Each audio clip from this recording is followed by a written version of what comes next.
So here we have a Buick, and as you can see, it shows front left tire at 26 psi.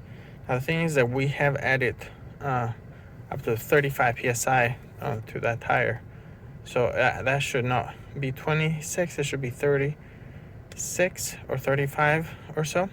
So it's definitely that sensor is not really calibrated. So we're gonna show you how to calibrate. So what you want to do is you're gonna scroll here, and you go with the buttons here on the right, go to information, and then scroll up and down until you see the tire pressure. And then when you see tire pressure, hold the center here on the steering wheel, and you hear a beep, and it says tire learning active.